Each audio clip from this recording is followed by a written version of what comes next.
Team Talking Sports.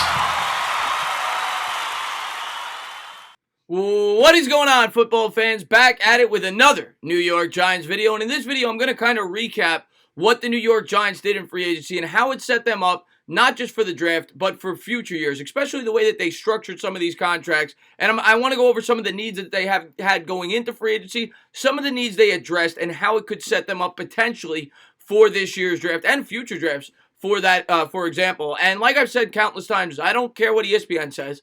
I think the New York Giants did a good job. It's exactly what I expect them to do. Not necessarily the players that they acquired, but the types of contracts that they signed. And now they will have a lot of flexibility going forward to retain some of these young players on this roster for the next 2 or 3 years. Because like I always say, this is not a one-year fix. And the New York Giants seemingly learned from their mistake. And whether or not you like all these moves, at the end of the day, you have to at least like the direction of this football team and the flexibility they're going to have going forward. That is one thing I will say. A lot of people do not like Dave Gettleman, and you could certainly argue about some of his moves. You could definitely argue about Leonard Williams. You could argue about a lot of things, but he showed a clear plan here, and this was a collaborative effort. All of these players had some connection to one of the coaches on the roster, outside of James Bradberry, who of course had a connection to James Gettleman and definitely filled the need for the New York Giants. So to me, the Giants came into this with a clear plan and they executed. And we'll talk more about it as the video continues. But what I want to do real quick was just give a huge thank you to all of my subscribers.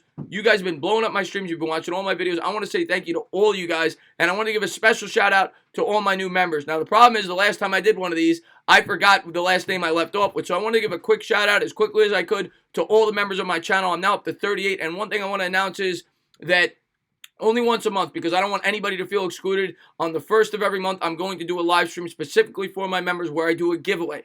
For the first month, it will be a fitted hat, and then the prizes, as it increases, will go up. You know, a jersey, things like that. But I just want to give all you guys a quick shout out and do this as quickly as I possibly can. The first people I wanted to shout out were my newest members, Hitbit, David Kniezel, Josh Latore, Justin Leone, Gideon Victory, Jersey Joe, Peter Mariello. Who have they played? Then I wanted to shout out Arcane Asylum, Mike Nixon, Eagles UK, Jesse Rivera, Peter Biscardi, Boulder Picks, Michael Dwayne, Kevin Watson, BS Umberto Rivera. Also wanted to shout out LA Luz, Sports Tom, The Imp, Rich Macero, Meet the Heron, Independent Outsider, Central Coast Climber, Amid Bradford, Richard Lee, and then finally my original members, Gil Soto, Diehard Giants Fan, Shake Money, Rudy T, Stephen Lilly, Asia Roberson, The Best Game Toddler, Malik Thompson, Big Bang 75, and Recon Dog. So I want to say thank you to all you guys for all the love you always show my channel, and everybody in general. I don't want to just say them, everybody, for everything that you do for my channel, whether it's a hit a thumbs up, watch the video, comment, and thank you guys for all the support, not just in my videos, but in my live streams as well. But I want to get back to the video and talk about what the New York Giants did here, what the needs were going into free agency, how they addressed it, and what they're going to be able to do going forward because of it in future years. So going into free agency, the New York Giants, to me, had clear needs. They had needs all over the entire defense, really outside of the defensive line, especially after they brought back Leonard Williams. As far as the offense goes, I think the running back were obviously set. The quarterback were set. Definitely could have bulked up maybe a wide receiver and the offensive line. They chose not to bring in a wide receiver, which I actually agree with. This is a rich wide receiver draft. I think our wide receivers are at least adequate at this point, but we could use another big weapon. But I think you'll be able to get a wide receiver in the 4th or 5th round that will definitely be able to help this football team, hopefully similar to what Darius Slayton did last year. In terms of the offensive line, to be honest, they didn't do enough. Now, they definitely added a nice depth piece, and maybe Fleming will be the starting right tackle. It seems, at least as of now, he probably will be. Gates will get a chance to compete with him or possibly even move to the center. But the Giants are definitely going to need to use some early draft picks on the offensive line, and I expect them to. They need to get younger there. They have old players on their offensive line that they will soon be cutting. Expect the New York Giants to spend early picks. Maybe not the first. We'll have to wait and see. Maybe they trade down, whatever it may be. But early picks on that offensive line, whether it's the 1st or 2nd round, I expect 2 out of their first 3 or 4 picks to probably be offensive linemen, as it should be. They're going to need a young foundation. In terms of the defense, they need to address that, both in free agency and the draft. Outside of the defensive line, they have holes all over that entire defense. The first thing that they did, they shored up the cornerback position, which for a lot of people that might have been nervous that we draft Jeff Okudah or someone like that, that is off the table. I do not see the New York Giants addressing the cornerback position in the draft, at least in the early rounds. Maybe you get a slot corner at some point, but they're really set there now. You got DeAndre Baker who will be playing the second spot. You bring over James Bradbury, who's a very good veteran, to be the number one corner. You got Sam Beal as the 3. Love will be the safety, who could play slotted sometimes, depending on what they do in the draft. Maybe they bring in a safety, get some flexibility there with Love, and of course you got Peppers coming back, who's a very versatile player in his own right. So the secondary is pretty set as well. They could probably use one more piece, maybe to make Love more of a flexible player. The linebacker position, we need some help. There's no doubt about it, whether it's an edge rusher or whether it's in the middle. They certainly brought some guys in to address that. They brought back Mayo, who was a very underrated acquisition by Gettleman last year. And we're going to get into the contract details and how it will set them up going forward. And Mayo, I thought they did a really good job with his contract. The same thing with Blake Martinez. Martinez wouldn't have been my first choice. I'll be the first to say it. But we don't know if Corey Littleton wanted to come here. We just don't know. We'll probably never know. But they needed a coverage linebacker. That is one thing they definitely did not address. They could elect to go Isaiah Simmons in the first round to fill that void. Martinez is a very durable player. He's a guy that gets a lot of tackles and he's good against the run. And the way they structured his contract as well will be very favorable going forward. In terms of the edge rusher position, well, they brought in Kyler Fackrell. Kyler Fackrell had a lot of success 2 years ago when, you guessed it, Patrick Graham was his linebacker coach. I could see this being a very successful move, similar to what Marcus Golden was last year when he came over for the Betcher scheme. I would much rather take a shot on a guy like Fackrell on a cheap one-year deal than commit 3 years to Marcus Golden in a scheme that he might not necessarily fit. So I thought that was a wise decision, and it was another cost-effective move that does not tie up salary cap space for the next 3 or 4 years. This is about building a team for a decade,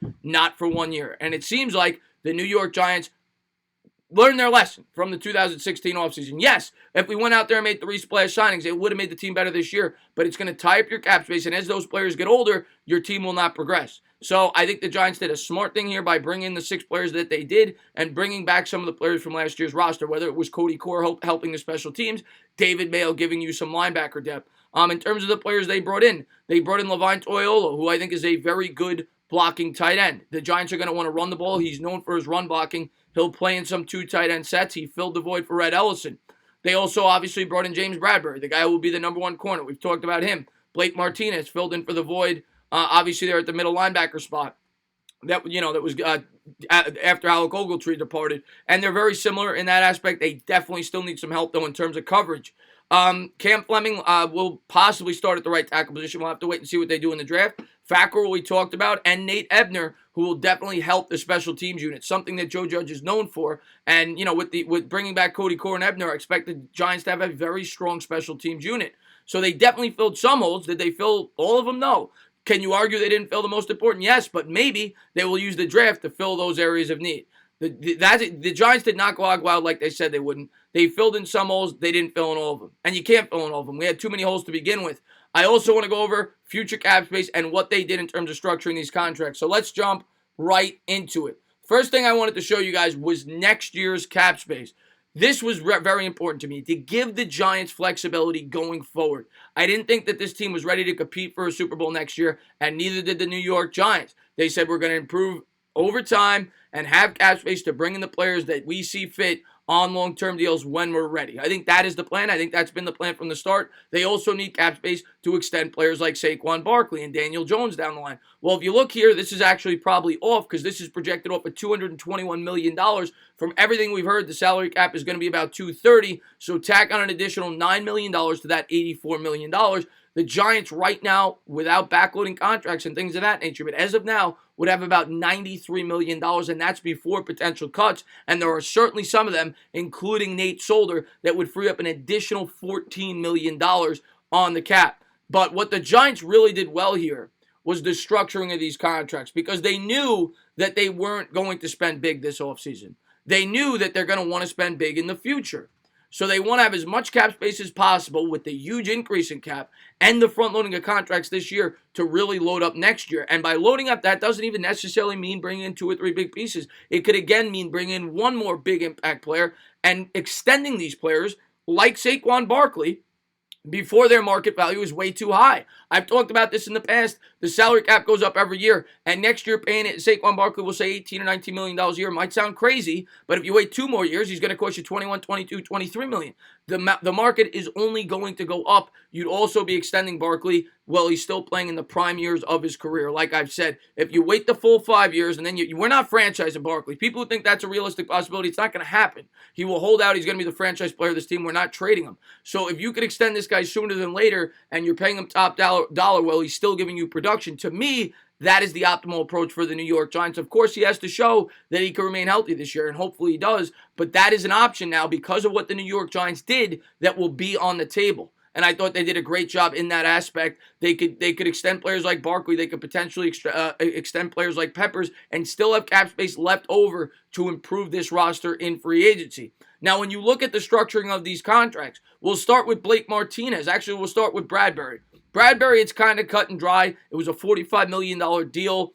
$16 million over the first year, meaning it's slightly front-loaded, not dramatically. He'll get an additional, 29, I think, over the last two, which is about 14.5 per year on average. But where they really front-loaded it was with Mayo and with Blake Martinez. Blake Martinez is set to make $14 million of his $30 million three-year contract this year, meaning with the cap going up the way it is at the gigantic rate next year and him getting paid less, that is a huge, huge accomplishment, in my opinion, by the New York Giants. If they didn't plan to spend big in this offseason, you might as well load it up in the first year to give you more room on the back end and make it easier to cut Martinez if need be, which hopefully we don't want. But you always want that insurance policy on the third year of the deal. To put it in perspective, the cap space this year is $200 million. He's getting paid $14 million. So on this year's cap, he's making 7% of the cap by himself. But next year, when he makes just over $8 million, $8 million on a $230 million cap is a little bit over 3%. It's about 4%. So he doesn't carry near the amount of hit on next year's cap because you're front-loaded it, and it's going to give the Giants that much more cap space in the future. And like I said, they have about $95 million, and we'll jump into it in a second. I want to go over David Mayo's contract as well. David Mayo signed about I think it was about an $8.5 million deal over 3 years, somewhere along those lines. 3.5 of that is in the first year, meaning the last 2 years he's only going to get paid about 2.4, 2.5 on average. So again, they front-loaded that contract, and Mayo carries no dead cap hit after this year, and we're going to get into next year's contracts right now, and some of the things they could do to get even more cap space off that $93 million. And obviously the first player you look at is Nate Solder. And of course, all these numbers include the jump in the rookie salaries for players like Hernandez and Barkley and Jones and everyone else. Solder would save you $14 million if you were to cut him after this year. And my guess is they probably will. And that 14 going on top of the 93 would give you $107 million to spend in free agency and would give you the ability to extend some of the younger players on your roster. In addition to that, if they feel Zeitler, who's getting up there in age, and hopefully this isn't the case, is starting to fall off, they could save $12 million by cutting him. That would be $119 million. I'm just going over some of the options that the Giants could go with. Say you draft Wirfs and you want to move him to the guard. You could save $12 million by cutting Zeitler. Go out there and add a premium tackle in free agency.